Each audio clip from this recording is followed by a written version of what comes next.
Another key concept with layers is opacity and blending modes. So opacity, you already know, it's very easy. It's basically just, okay, I'm going to work, I've created this little graphic that's sitting on top of this picture here, okay? Now I'm going to go up to opacity and bring that down on the top layer here. And obviously it just makes it, 100% opaque or 100% transparent.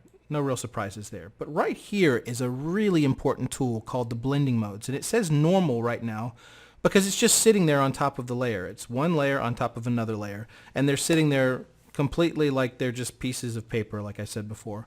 Okay, so now what happens if we want to change the way this layer interacts with the layer below it? For example, what if we want only the dark parts of these images to be seen?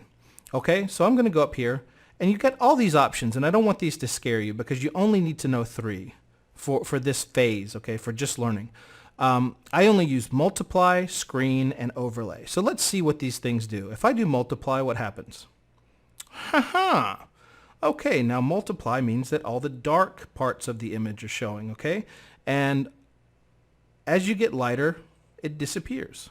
Now what happens with screen? Just the opposite, okay? Now all the light parts of the image are showing, and the darker it gets, the more transparent it becomes. Now let's try overlay.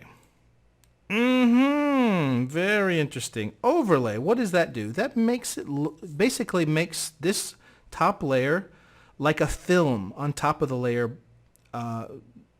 below it, okay? So you see through it almost like it's kind of like putting a 35 millimeter film or a transparent image on top of the image, okay?